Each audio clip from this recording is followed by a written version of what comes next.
तो hello everyone, एक बार फिर से आपका स्वागत है शेयर मार्केट फ्री कोर्स की वीडियो नंबर 12 पे, जहां पे आज हम पढ़ने वाले हैं कि एसआईपी होता क्या है और एसआईपी कितने टाइप्स का होता है और एसआईपी के बेनिफिट्स क्या होते हैं। तो बिना ज़्यादा टाइम वेस्ट किए चलते हैं अपनी सीधे वीडियो की तरफ। तो दोस्तों, अगर आप स्टॉक मार्केट या म्यूचुअल फंड्स के बारे में जानते होंगे तो ऐसा तो हो नहीं सकता कि आपने एसआईपी का नाम नहीं सुना। तो एसआईपी होता क्या है? एसआईपी जो होता है वो उसको हम बोलते हैं systematic investment plan. SIP mutual fund में इन्वेस्ट करने का एक तरीका होता है जहां पे हम दो तरीके से इसमें पैसे लगा सकते हैं। एक जिसको हम बोलते हैं लमसम और दूसरा जो हम बोलते हैं एसआईपी। तो लमसम क्या होता है? लमसम एकदम एफडी की तरह होता है, फिक्स डिपॉजिट की तरह, जिसमें हम एक ही बारी में जो है अपना सारा पैसा लगा देते हैं और उसके बाद उसे देखते रहते हैं। पर एसआईपी में हमें हर मंथ एक फिक्स्ड अमाउंट देना पड़ता है। मतलब एसआईपी के द्वारा हमारे हर मंथ हमारे बैंक अकाउंट से जो है एक फिक्स्ड अमाउंट ऑटोमेटिकली कट हो जाता है और वो ऑटोमेटिकली म्यूचुअल फंड्स में इन्वेस्ट हो जाता है।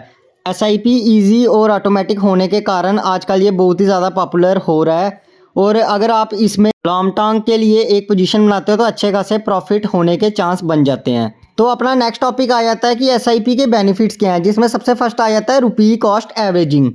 जब भी कोई फिक्स्ड अमाउंट हम एक फिक्स्ड इंटरवल में इन्वेस्ट करते हैं, फॉर एग्जांपल मान के चलो हमने सोचा है कि हमने हर महीने 1000 रुपये इन्वेस्ट करना है, चाहे एसेट की वैल्यू ज़्यादा हो या चाहे एसेट की वैल्यू कम हो। तो उस केस में हम क्या करते हैं, फॉर एग्जांपल लेके चलते हैं, जब एसेट की वैल्यू 100 रुपये थी तो हमने 1000 रुपये इन्वेस्ट किया तो हमें कितने यूनिट मिले? हमें 10 यूनिट मिले। तो उसके नेक्स्ट मंथ जो है उसकी वैल्यू हो जाती है 200 रुपीज़। तो उस मंथ भी हमने 1000 रुपये इन्वेस्ट किया तो उस मंथ हमें कितना 5 यूनिट मिले। और मान के चलो कि उसकी वैल्यू हो जाती है 50 रुपये। तो उस मंथ भी हमने 1000 रुपये इन्वेस्ट किया और उस मंथ हमें जो है टोटल 20 यूनिट्स मिली। तो हमें ये यही बताता है कि जितना कम एसेट का प्राइस होगा उतनी ज़्यादा यूनिट्स हमें मिलेगी और जितना ज़्यादा एसेट का प्राइस होगा उतनी कम हमें यूनिट मिलेगी। और जब भी मार्केट जो है जब भी किसी स्टॉक या किसी एसेट का प्राइस जो है जब नीचे होता है तो हमें तभी इन्वेस्ट करना चाहिए, जिससे कि हमें क्या होता है कि एक ज़्यादा यूनिट जो है हमें हासिल हो जाए। तो नेक्स्ट अपने पास आ जाता है पावर ऑफ कंपाउंडिंग। इसमें क्या होता है, फॉर एग्जांपल मान के चलते हैं कि हम हर मंथ जो है 10,000 इन्वेस्ट करते हैं अपना म्यूचुअल फंड्स में। तो इसमें क्या होगा, अगर मान के चलें कि हमें हर मंथ जो है इंटरेस्ट रेट 12% के हिसाब से मिले, तो अगर हम ये 20 साल तक अगर करते हैं तो हमें लगभग हमारा 1 करोड़ रुपया बन जाएगा इसमें। तो एक ये बहुत ही अच्छा फ़ायदा है एसआईपी का, जिससे कि हमें एक अच्छा खासा जो है लॉन्ग टर्म में पोजीशन बना सकते हैं और अच्छा खासा जो है अर्न कर सकते हैं। तो बढ़ते हैं अपने नेक्स्ट बेनिफिट की तरफ, जो कि रहने वाला है फ्लेक्सिबल इन्वेस्टमेंट अमाउंट। तो इस बेनिफिट में क्या होता है कि इन्वेस्टर जो होता है उसकी मर्जी होती है, वो एसआईपी करवाना चाहे तो एसआईपी भी करवा सकता है और लमसम पैसे देना चाहे तो लमसम भी दे सकता है। फॉर एग्जाम्पल मान के चलते हैं कि एक बंदा जो कि नौकरी करता है कहीं और वहाँ से उसको जो इनकम मिलती है वो 10,000 रुपये है। तो अगर वो एसआईपी करवाना चाहता है तो वो 500 रुपये से एवरी मंथ करवा सकता है एसआईपी, जिससे कि क्या होगा, ना तो उसकी इनकम में इतना ज़्यादा फर्क पड़ेगा और उसका जो है पैसा जुड़ता भी रहेगा और उसको इंटरेस्ट भी मिलता रहेगा जितना पैसा उसका जुड़ता रहेगा। एसआईपी में ऐसी कोई इसमें इसके बेनिफिट्स में ये क्या होता है, ये फ्लेक्सिबल इसलिए है क्योंकि इसकी कोई लिमिट नहीं है। आप चाहे तो जितने मर्जी एसआईपीज करवा सकते हो, ये लमसम पैसे देना चाहो म्यूचुअल फंड्स में, जितने मर्जी आप म्यूचुअल फंड में पैसा लगा सकते हो अलग अलग कंपनीज में। और ये एक एसआईपी इन्वेस्टमेंट की ऐसी स्ट्रेटजी है जिससे कि क्या होता है कि जो आपके गोल है वो जल्दी अचीव हो जाते हैं और आप अच्छा खासा पैसा बहुत कम टाइम पीरियड में अर्न कर सकते हो। तो नेक्स्ट अपने पास आ जाता है कन्वीनियंट इन्वेस्टमेंट मेथड। तो इस मेथड में क्या होता है, अगर आपके पास इतना टाइम नहीं होता कि आप जो है कि देख सको कि किस में इन्वेस्ट करना चाहिए किस में नहीं, तो ये क्या होगा, इसमें आप बैंक के पास जाओगे, बैंक जो है आपको मदद करेगा, आपको बताएगा कि किस में आपको इन्वेस्ट करना चाहिए किस में नहीं। तो उस केस में क्या करेगा, आपको बैंक बार बार जाने की ज़रूरत नहीं है। बैंक क्या करेगा, आपके अकाउंट से ऑटोमेटिकली जो है वो फिक्स्ड एक जो अमाउंट होगा उसको कट कर लिया करेगा हर मंथ और आपके जो है म्यूचुअल फंड्स में ऑटोमेटिकली पैसे लगा देगा, जिससे क्या होगा, आपके ऑटोमेटिकली पैसे भी डिडक्ट होते रहेंगे और आपसे कोई अपॉर्चुनिटी है वो मिस नहीं होगी। तो नेक्स्ट अपने पास आ जाता है डिसिप्लिन्ड सेविंग। डिसिप्लिन्ड सेविंग में क्या होता है, जैसे कि आप हर मंथ जो है कुछ अमाउंट अपना इनकम का पे करते हो, तो उससे क्या होगा, एक आपकी हैबिट बन जाएगी कि आप हर मंथ जो है इतना पैसा देते रहोगे और वो पैसा आपका सेव होता रहेगा और उसी पे इंटरेस्ट लग के आपको पैसा मिलता रहेगा। जिससे क्या होगा कि जितना पैसा आपने इन्वेस्ट किया वो भी सेव हो रहा है और उस पर इंटरेस्ट लग के जो आपकी इनकम जनरेट हो रही है वो अलग से। और ऐसा ही अगर आप लॉन्ग टर्म के लिए करोगे तो आपका फ्यूचर में बहुत ज़्यादा मदद आएगा वो पैसा। तो इसलिए ये एक और बेनिफिट है एसआईपी का कि हमें जो है सेविंग्स करनी चाहिए, हमें हैबिट बनानी चाहिए इन्वेस्ट करने की।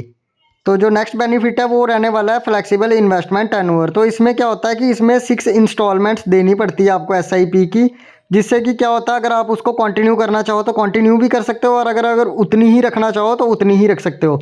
तो इसका कहने का मतलब ये है कि आप शॉर्ट टर्म के लिए भी एसआईपीज़ करवा सकते हो अपनी, और लॉन्ग टर्म के लिए भी करवा सकते हो। और अगर आप चाहो तो लमसम पैसे देना तो आप लमसम भी देके शॉर्ट टर्म या लॉन्ग टर्म के लिए इन्वेस्ट कर सकते हो। तो उम्मीद करूंगा आपको ये बेनिफिट्स अच्छे से समझ आ गए होंगे। तो बढ़ते हैं अपने नेक्स्ट टॉपिक पे। नेक्स्ट अपना टॉपिक निकल के आता है tips to invest in SIP, जिसमें सबसे पहला आता है कंप्लीट योर केवाईसी। तो जब भी हम कहीं इन्वेस्ट करते हैं उससे पहले हमें अपनी केवाईसी करना बहुत ज़्यादा ज़रूरी है। तो केवाईसी में क्या क्या आता है, हमारी एक फ़ोटोग्राफ लगती है, हमारा एड्रेस लगता है, एड्रेस प्रूफ, आइडेंटिटी प्रूफ लगती है। और आजकल क्या है जो है ई केवाईसी भी एक्सेप्टेबल है, और जिससे कि क्या होता है कि हमें एएमसी ऑफिस नहीं जाना पड़ता, हम घर बैठ के ऑनलाइन जो है अपनी केवाईसी को कंप्लीट कर सकते हैं। तो बढ़ते हैं अपने नेक्स्ट टिप्स की तरफ, जो कि रहने वाली है set your investment goals well. तो इसमें क्या आता है, इसमें आता है कि एसआईपी में इन्वेस्ट करने से पहले हमें पता होना चाहिए कि हम किस लिए इन्वेस्ट कर रहे हैं, हम उस पैसे से क्या करना चाहते हैं। अगर हमें ये चीज़ क्लैरिटी होगी कि हमें उस पैसे से क्या करना है, तो उसके बाद हम जो है म्यूचुअल फंड्स में इन्वेस्ट कर सकते हैं। और हम देख सकते हैं कि अगर हमें इतना पैसा म्यूचुअल फंड से मिलेगा तो हमारा जो गोल है, जो हमने सोचा हुआ है कि ये करना है, वो हम आसानी से कर पाएंगे। तो इसलिए पहले सोचना ज़रूरी है कि कितना पैसा लगाएं और किस में हमें इन्वेस्ट करना चाहिए। तो नेक्स्ट टिप अपने आगे निकल के आती है make the right choice of SIP. तो एक बार जब हमने फ़ंड कोई सिलेक्ट कर लिया तो हमें देखना है कि उसमें हमें पैसा लगाने से, उस एसआईपी में पैसा लगाने से फ़ायदा होगा या नहीं। तो उसके लिए हम देखेंगे कंपनी कितनी देर से चल रही है, कितना प्रॉफिट में है, कहीं डूब तो नहीं जाएगी मेरा पैसा, और हम कितना पैसा लगा रहे हैं वो भी देखना है। और हमें ये देखना है कि कहीं हमें अपने गोल पूरे करने की वजह से कहीं हमारी फाइनेंशियल सिचुएशन में कोई ख़राबी तो नहीं आएगी, ये सब देखनी है। तो नेक्स्ट अपना आगे निकल के आ जाता है, तो अपना नेक्स्ट आता है इन्वेस्ट वाइजली। तो इसमें क्या होता है, जब हम एक बार रिसर्च हमारी कंप्लीट हो जाती है उसके बाद हम तैयार होते हैं अपना डिसीजन लेने के लिए, और हम इन्वेस्ट करते हैं जो कि हमने सोचा होता है, जो हमें सोचा होता है एसआईपी या म्यूचुअल फंड में। तो उससे क्या होता है कि हम ग्रो कर पाते हैं ईजिली, और हमारी जो वेल्थ है वो भी अच्छी हो जाती है, और कुछ टाइम बाद जो है हमारी पैसिव इनकम जनरेट होना शुरू हो जाती है लाइफ में। तो बढ़ते अपना नेक्स्ट टॉपिक आ जाता है टाइप्स ऑफ एसआईपीज़, जिसमें सबसे फर्स्ट आ जाता है tenure based SIPs. Tenure based SIPs वो एसआईपीज़ होती है जो कि डिज़ाइन होती है, ये डिज़ाइन होती है कम से कम 3 साल या 5 साल या उससे ज़्यादा 10 साल के लिए।